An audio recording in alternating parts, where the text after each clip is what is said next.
Ever wondered how the Chinese calculate their ages? It's not as simple as you might think. Welcome to the fascinating world of Chinese Lunar Age, a tradition deeply rooted in ancient customs. Hey there, curious minds. Today, we're diving into the mystical realm of Chinese Lunar Age. It's not just about numbers, it's a cultural tradition that goes beyond your regular birthday candles. So, how do you calculate your Chinese Lunar Age? Let's find out. The Chinese Lunar Age is a unique way of reckoning time, starting with the moment of birth. Unlike the international system, where age starts at 0, in the lunar system, you're already 1 year old when you're born. Confused? Don't worry. We're here to guide you through it. In the lunar age system, you add a year to your age every Chinese New Year. So, if you were born in February, March, or any other month, your lunar age increases during the Spring Festival. Now, let's break it down.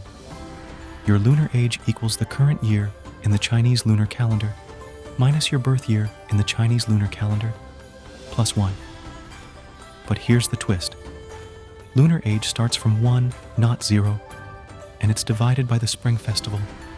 So, before your lunar birthday, your round age is your lunar age minus 2, and after your lunar birthday, it's your lunar age minus 1. For example, if you were born in the 12th month, you're 1 year old at birth in virtual age, but after the Spring Festival, you're 2 years old. Confusing, right? And let's clear up a common misconception. Despite what some say, the lunar age doesn't start from conception. It begins at birth and counts the time span experienced, not the time spent in the womb.